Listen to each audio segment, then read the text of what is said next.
Ladies and gentlemen, welcome back to the Dorm Room Sports Podcast. My name is Garrett Thompson, and I've got a very interesting video. It's my other World Junior video talking about the gold medal game. Now, Canada and US, it's a very historical matchup. The last time these two teams faced off in the final, it went to the most stupid game-deciding event in hockey, which is the shootout.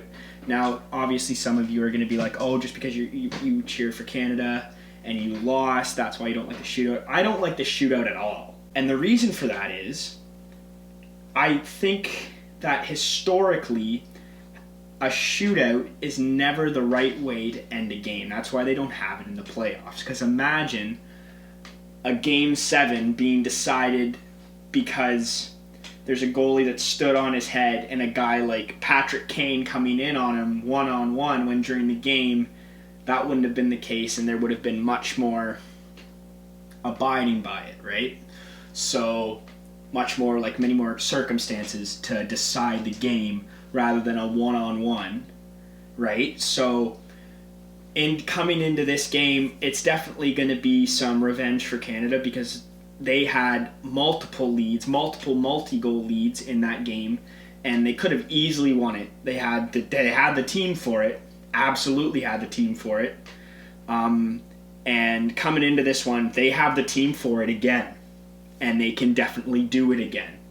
And I think that this team is biting at the bit to be able to take home a back-to-back gold. Not only that, I don't even think it's obviously about back-to-back gold, but I think it's also about giving it to the U.S. because obviously last time we played them, they know this, we lost. And that was a tough pill to swallow, especially being that we had the lead throughout that game. And I think of the teams, like of this team versus that team, I'd much rather have this team in some ways because the structure is really, really, really solid. Like in the semifinals last night against the Russians, Canada definitely just had a tough, just a structured game, and the Russians just could not do anything about it. Now, getting into that game a bit more, Russia, Canada, you're looking at it, it was a weird one going into it because I wasn't confident in it being a close game. And I wasn't confident in Russia winning the game. I knew all along that Canada would win this game strictly because Russia would lose confidence based off of the play of their goaltender. And now this has happened all tournament, right? And I said it in my last World Juniors video. I said Askarov has not played very well. And it showed in this game. The guy let in the goals that went in. Askarov had his defenseman stick. Half the goals that went in, Askarov didn't even have a stick. He had his defenseman stick, as I just said. He had his defenseman stick. The guy couldn't hold on to the stick if he tried. And throughout the whole tournament, they talked about this on the broadcast. He is bouncing. It's like he's a trampoline. The puck is just coming right in on him and bouncing off. They were going up against a Canadian team that is unforgiving and has a goaltender that is literally a sponge.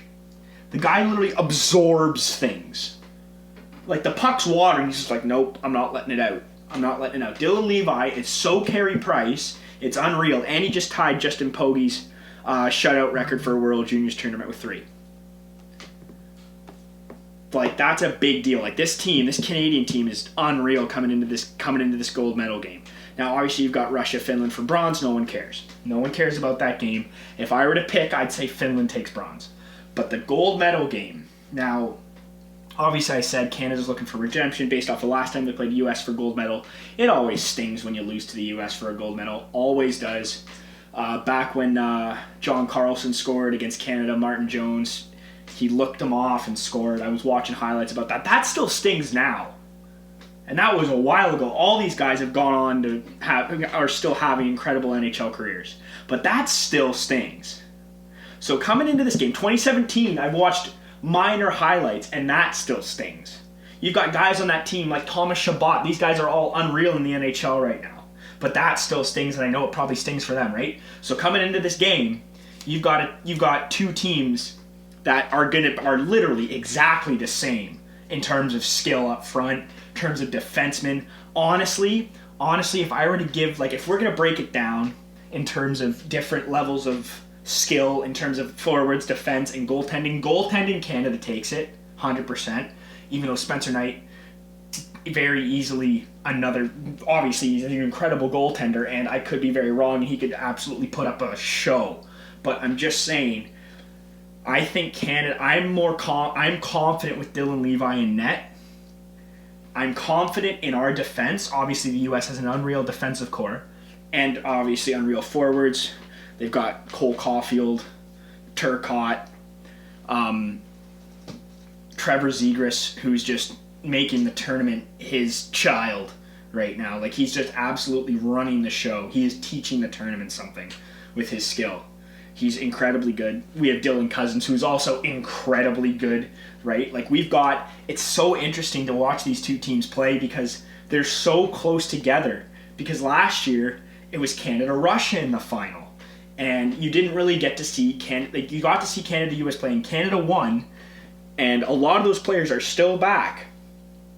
But you've got the rise of these other stars, Tomasino, Peyton Krebs, he's so Brad Marchand in a good way that it's hilarious. He's got the little gritty, and he was in the Russian player had him in a headlock. I don't know if anybody watched this game, but the Russian player had him in a headlock, and he was laughing. And since there was no fans in the stands, you could hear him chirping all the way to the box, and that was very, very the good side of Brad Marchand in terms of chirping and getting under the guy's skin for his team. Because, obviously, minor note about Brad Marchand, obviously, the hockey community has their opinions on him. Believe me, I do too. Trust me, if you go back and look at my Toronto-Boston playoff videos, you know my opinions on him.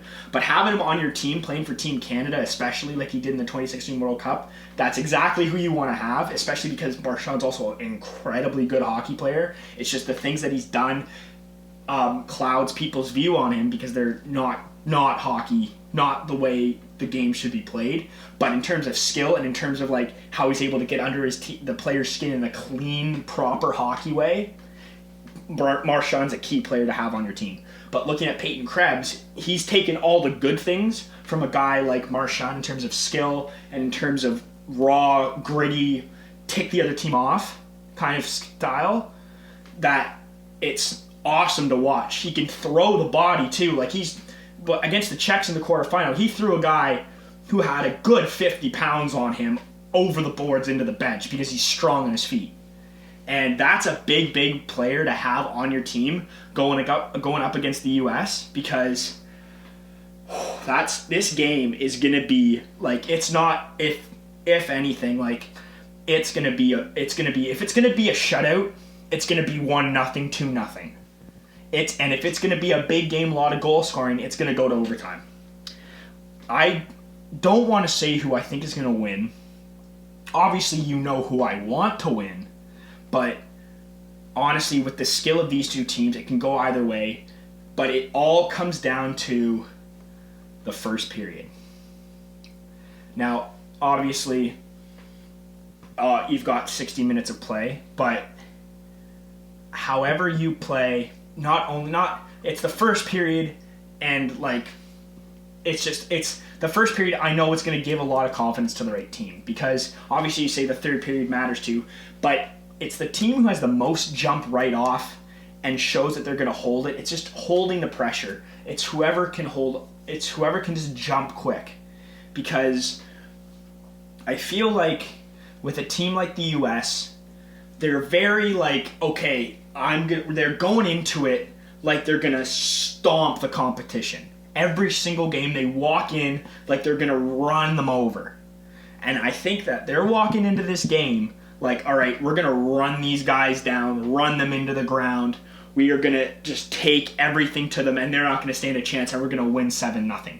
That's their mindset. Obviously, that sounds good, but there's a certain amount of respect that has to come into play when you play these high-level games, because when you go in not thinking about the skill the other team brings to the table, then it starts to be like, all right, and then once they start to beat back, and even though you're trying to get chances, they're getting their own chances, and you don't know what to do, then it starts to rattle you a little bit.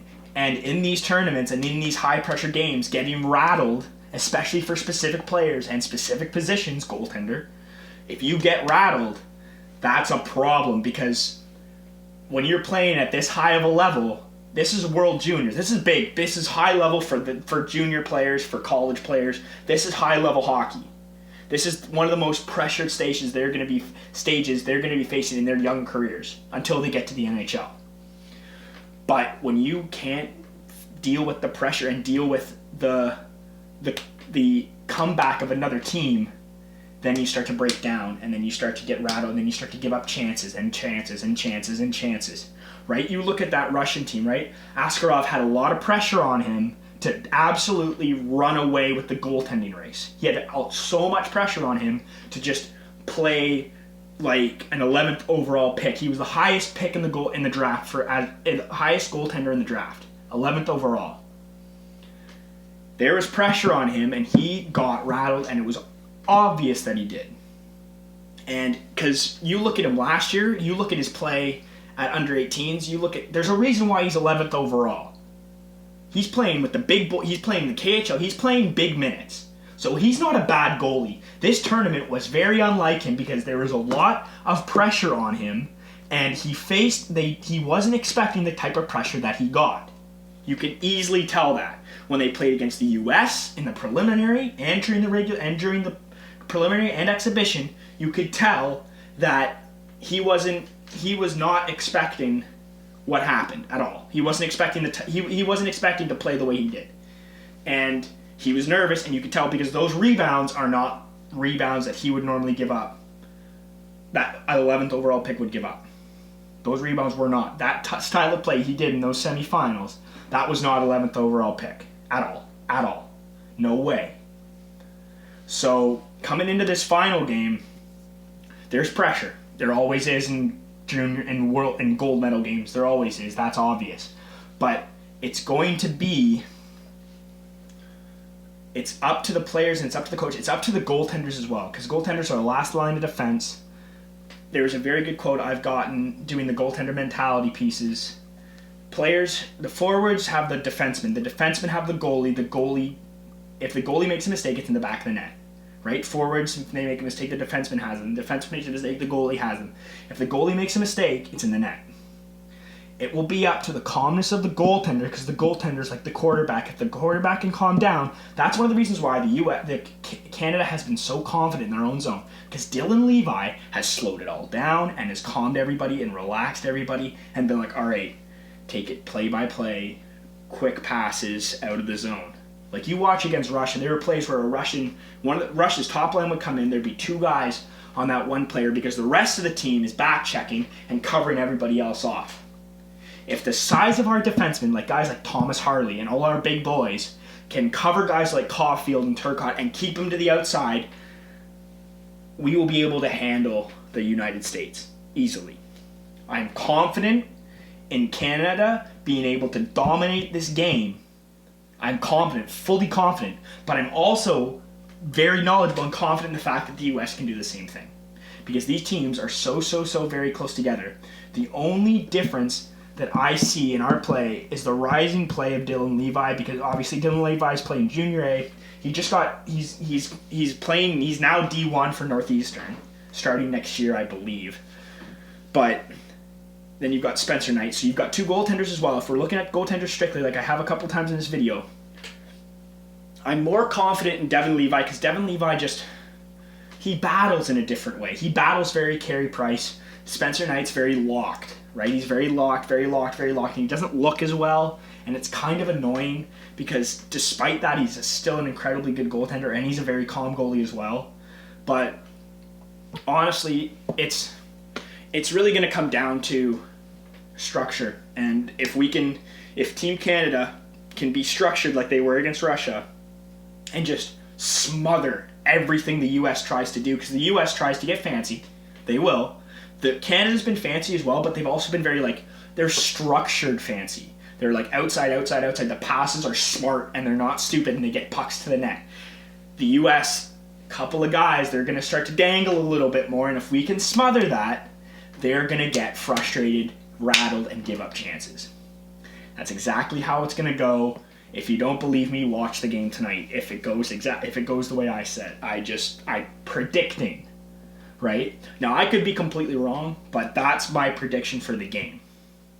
Now, the game's at 8:30 tonight Eastern Time.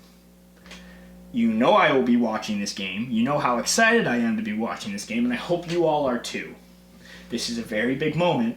This is the last little bit of hockey before NHL starts next week. But also, like, the one thing I love is that despite the lovely times we're in right now, Christmas time and the break has been about two things.